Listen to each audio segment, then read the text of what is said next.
현재 강남의 상가들은 마치 도미노처럼 하나둘 무너지고 있어요. 아파트값만 비싸게 버티고 있을 뿐 건물과 상업시설 쪽은 공실 상황이 너무나 심각합니다. 한두 개 상가가 아니라 건물 1층 전체가 비어있고 임대 마크가 붙어 있습니다. 일단 15평 상가를 하나 분양받으려면 20억 이상 들어가요. 이걸 현금으로 사는 사람은 거의 없고 70~80% 대출받아서 사죠. 그러면 은행 이자만 엄청나요. 이자를 커버하려면 임대료를 비싸게 책정할 수밖에 없습니다. 20평대 밥집이라도 1층은 월 임대료가 700~800만 원이에요. 이걸 감당할 수 있는 사람이 얼마나 될까요? 지금 우리나라, 특히 서울 강남권의 상가시장은 얼마나 깊은 절망의 구렁텅이에 빠져 있을까요? 제가 오늘 여러분께 들려드릴 이야기는 단순한 통계나 뉴스 모음이 아니에요. 직접 부동산 투자에 뛰어들었다가 피눈물 흘리며 실패한 실제 경험들을 바탕으로 한 내용입니다. 상가 공실이 어떻게 투자자들을 악몽 속으로 몰아넣고 있는지 말씀드리겠습니다. 이 영상을 보시고 나면 여러분도 상가 투자에 대해 다시 한번 깊이 생각하게 되실 거예요. 먼저 서울의 상황부터 천천히 짚어보죠. 서울의 다른 지역들도 거의 다 마찬가지지만 특히 강남의 경우는 상가 공실이 유독 많아지고 있어요. 강남구, 서초구, 송파구 같은 곳들을 걸어보시면 알겠지만 번화한 거리 한복판에 임대라는 스티커가 붙은 상가들이 줄지어 있어요. 건물 1층 전체가 비어있고 그 스티커가 햇빛에 발해서 누렇게 변한 채로 몇 달, 아니 몇 년째 방치된 곳들이 수두룩하죠. 왜 이런 일이 벌어지는 걸까요? 가장 큰 이유는 임대료가 터무니없이 비싸기 때문이에요. 상인들이 장사를 해서 이익을 낸다 해도 그 이익으로 임대료를 내고 직원이나 알바 비용을 주고 나면 남는 게 거의 없어요. 재료값은 하늘 높은 줄 모르고 치솟고 임대료는 해마다 오르고 인건비도 매년 상승하니까요. 결국 상인들은 버티지 못하고 혼자 운영하는 1인 가게로 전환하거나 아예 폐업을 선택하게 돼요. 제가 아는 한 상인분은 강남 논현동에서 작은 카페를 운영하시다가 임대료가 월 800만 원을 넘어서면서 이제는 커피 몇백 잔 팔아도 이익이 안 남아요 라고 하시며 문을 닫으셨어요. 이런 사례가 한두 곳이 아니에요. 강남의 상가들은 마치 도미노처럼 하나둘 무너지고 있어요. 강남은 지금 아파트값만 비싸게 버티고 있을 뿐 상가 쪽은 공실 상황이 너무나 심각해요. 예를 들어 강남구 역삼동의 대형 상가는 준공 후 3년째 공실 상태예요. 한두 개 상가가 아니라 건물 1층 전체가 비어있고 임대 마크가 붙어 있는 거예요. 신사동의 가장 핫한 상권에 있는 메인 상가도 준공 4년째 공실이에요. 지하 1층부터 1층, 2층까지 임대 스티커가 붙어 있는데 그 색이 이미 발해서 오래된 느낌이 들죠. 아파트 단지 상가들도 마찬가지예요. 1층은 부동산 중개소들로 꽉 차 있지만 이는 아파트 거래만 그나마 돈이 된다는 뜻이에요. 다른 상점들은 돈이 안 돼서 들어오지 않는 거죠. 대형 아파트 단지의 상가 공실이 많은 이유는 접근성 문제도 커요. 각 아파트 단지마다 펜스를 쳐놔서 외부인이 이용하기 어렵고 단지 내부 주민들만으로는 타산이 맞지 않아요.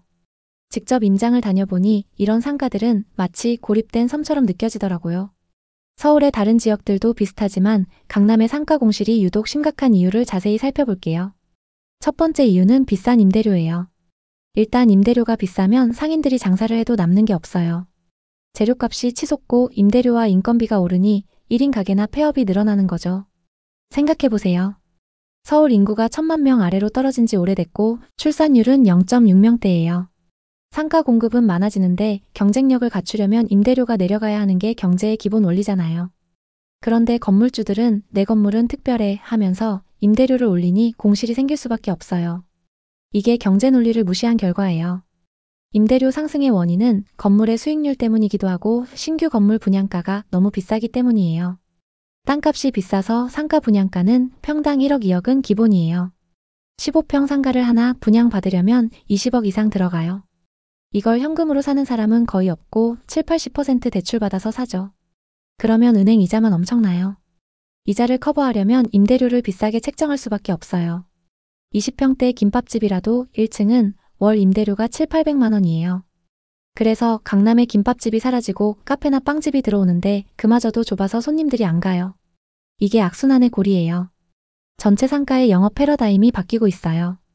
김민준 씨도 2018년쯤 부동산 투자에 처음 뛰어들었어요. 주변에서 강남 상가를 사면 평생 먹고 산다는 소리가 들려오니까 탐욕에 눈이 멀었죠.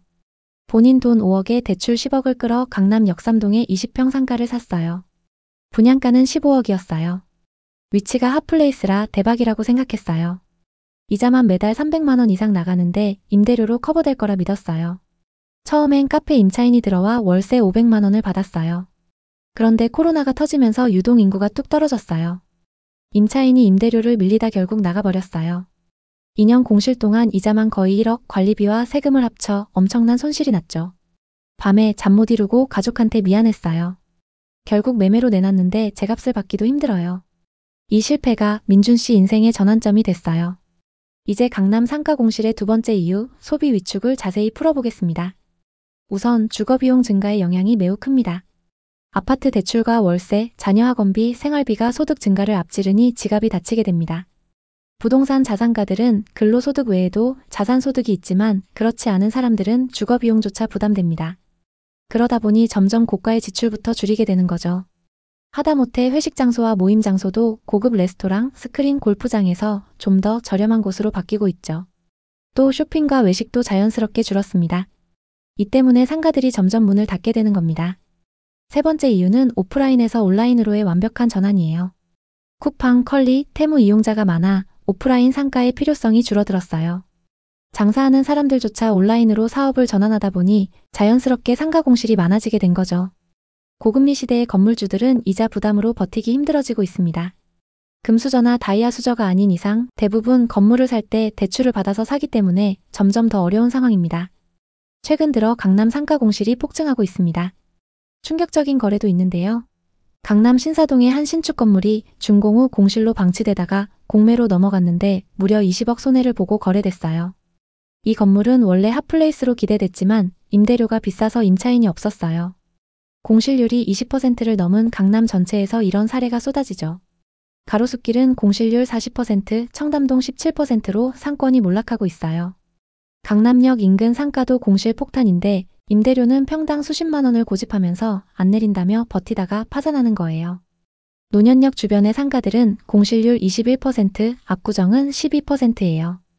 이영미 씨는 2020년에 송파구 상가를 샀어요. 30평, 분양가 20억, 대출이 12억이었죠. 당시에는 그 정도 대출은 쉽게 받을 수 있었어요. 그리고 그마저도 서로 사려고 했죠. 처음엔 카페가 들어와 월세 800만 원을 받았어요. 그런데 금리 인상으로 매출이 반토막 나면서 임차인이 버티기 어려워졌죠. 그 이후 공실로 유지된 지 2년 반. 이자만 1억 5천만 원 날렸어요. 주변 상가들도 비슷해서 서로 렌트프리를 주면서 경쟁은 더 치열해졌죠. 결국 손해를 보면서 팔기로 결심했지만 요즘 상가의 거래가 뜸하다 보니 문의조차 없는 상황입니다. 앞으로 상업시설의 전망을 해보자면 일단은 미래가 어둡습니다. 이런 상황이 지속되면 상가는 영원히 빈 공간이 될 수 있어요. 인구 감소와 오프라인의 온라인화로 오프라인 상가의 필요성이 사라지고 있죠. 서울에서 가장 좋다는 강남도 공실률이 20-30%입니다. 아무리 부동산 규제를 풀어도 임대료가 낮아지지 않으면 안 됩니다. 상업용 부동산은 자칫 잘못하다간 1990년대 일본처럼 될 수 있습니다. 버블 붕괴 때 상가 공실이 폭증했고 가격이 폭락했던 것처럼요. 어떤 투자도 마찬가지겠지만 부동산 투자는 항상 끝물에 산 사람들이 피해를 보게 되어 있습니다. 지난 상승장에서 가장 나중에 오른 부동산이 상업용 부동산이었죠. 그만큼 끝물에 투자한 사람들이 많고 그래서 상업용 부동산이 더욱 어려운 상황입니다. 상업용 부동산은 상권 조사가 우선되어야 합니다. 그리고 임대료가 적정 수준인지 주변 공실의 임대료와 위치를 충분히 비교해 봐야 하죠. 만약 매매를 한다면 대출 비율은 최대한 낮추고 이자를 감당할 수 있는 선에서 접근해야 합니다. 공실이 오래된 상업용 부동산일수록 가격 협상하기 좋다는 점도 염두에 두시면 좋겠네요. 상업용 부동산의 절망적인 현실을 살펴봤는데요. 물론 지금도 상업용 부동산에 투자해서 큰 수익을 내는 분들도 있습니다. 오프라인의 장점을 잘 살리면서 자신의 사업을 확장하는 분들이 그런 케이스죠. 위험성이 많은 상업용 부동산. 하지만 만약 여러분의 사업이 오프라인의 장점을 살릴 수 있고 수익률을 더 높여서 건물이나 상가의 가치를 높일 수 있다면 상업용 부동산을 적극적으로 고려해 보시는 것도 좋습니다. 혹시 이와 비슷한 부동산 고민을 하고 계신가요? 여러분의 이야기가 있다면 자유롭게 공유해 주세요. 당신의 경험이 누군가에게 큰 힘이 될 수 있습니다. 오늘의 이야기에 공감하셨다면 구독과 좋아요를 눌러주세요. 오늘도 시청해 주셔서 감사합니다. 다음 편엔 더 좋은 내용으로 찾아뵙겠습니다.